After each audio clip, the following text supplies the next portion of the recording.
ай көргөнү менен мас кылган.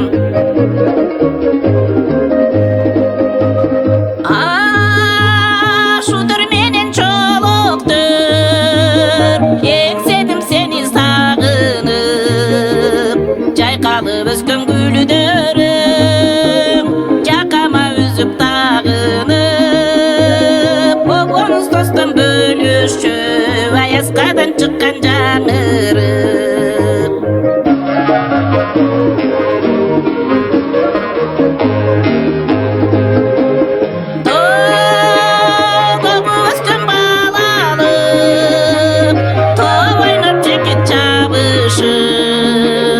Bir günde onjolu uruşup, onjolu kayra tabışıp, kubuşu oynap жүрчелек, ай кулундар менен жарышып.